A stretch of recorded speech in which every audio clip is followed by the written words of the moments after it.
What? We've all seen them. No. What? Almost everyone has fallen victim to it. And no matter what you can do, no matter how high you think you can fly, it won't save you.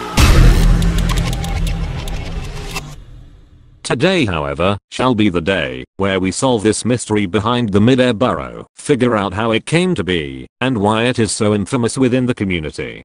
Let us begin.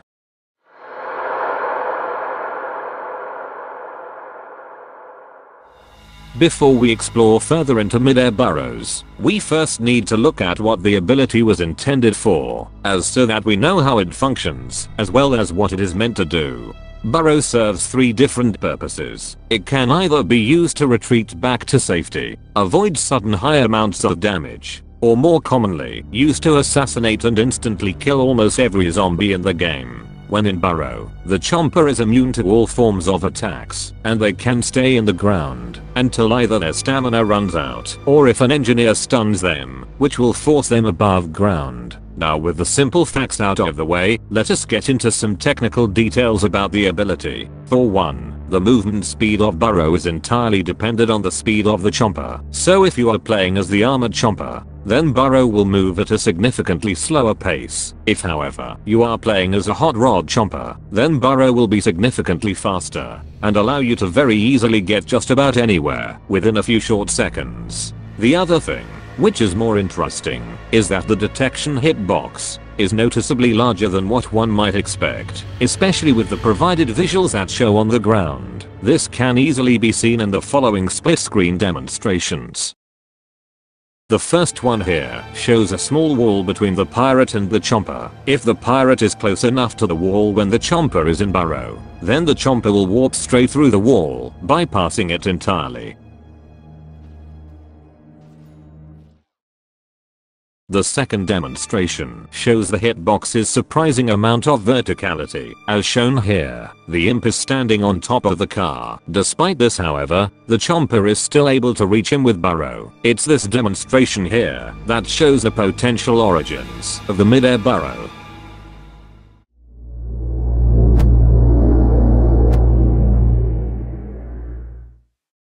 Whilst the exact time that mid-air burrows were discovered is unknown, one thing that can be said for certain is that they came with the release of Garden Warfare 1, which as of the time of writing, was released more than 7 years ago.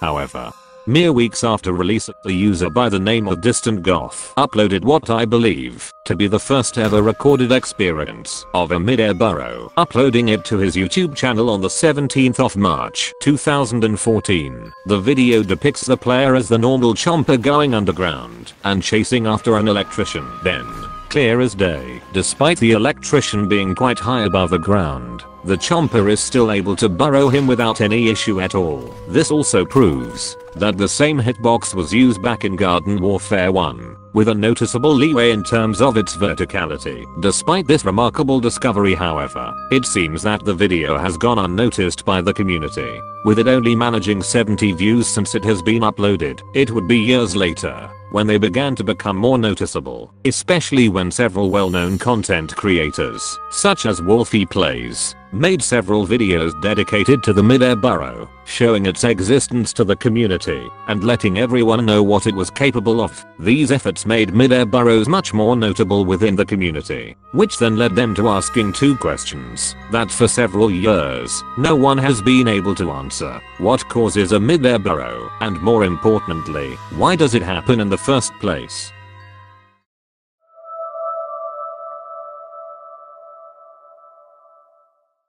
Now, whilst there has not been an exact answer as to why mid-air burrows are capable of happening in the first place, I believe that I can fill in that answer with a theory that I have proposed and tested thoroughly. I began to develop this theory after finding a post on Reddit that captured my interest, as well as sparking the idea for this documentary. Watch closely. As you can see, despite this not exactly being a mid-air burrow, notice how the chomper is killed. Specifically, the kill feed shows that he had fallen through the ice. From a first glance, This seems rather confusing, as the game says that the chomper fell through the ice, yet from our perspective, the chomper looks to not be moving at all whilst burrowing the scientist. However, when we take into consideration how characters move in this game, it makes a lot more sense as to what happened. For you see, when using an ability that requires you to be stationary, notice how you maintain your speed for a moment before coming to a complete stop. This is especially noticeable on faster characters like imps and sunflowers. This also explains the problem of the desynced hitbox, which occurs quite often when a chomper is burrowing someone. Now, the theory I propose is that when the hot rod goes to burrow the scientist, the momentum is kept for a brief moment, which is just enough to send his hitbox into the water and kill him. The scenario was then recreated as to test said theory, which showed the same results. Upon burrowing the scientist, the hot rod's momentum carried him to his death. Now, to link this to mid-air burrow, I had to do some research in looking for a way to answer why it happens in the first place, until I happened to stumble across this. No. What? Let us rewind.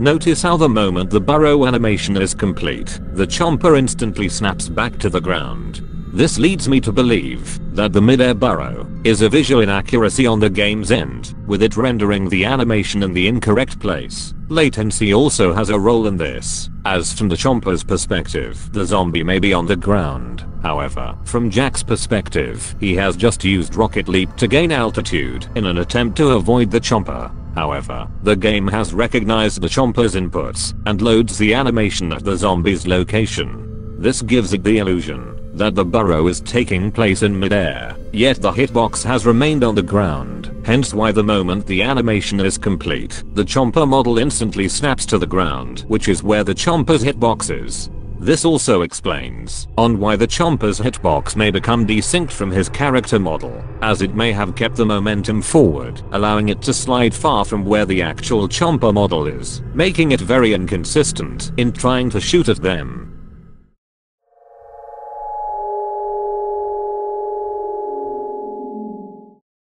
In conclusion, the mid-air burrow is a mere visual glitch caused by the game displaying the burrow animation at the incorrect position, giving it the illusion that the burrow is taking place in mid-air. The hitbox is also misplaced due to it inheriting the momentum prior to the burrow animation being called into play, making a disjoint with the chomper model. If you enjoyed this documentary, be sure to leave feedback on whether or not you would like to see more videos like this. Have fun!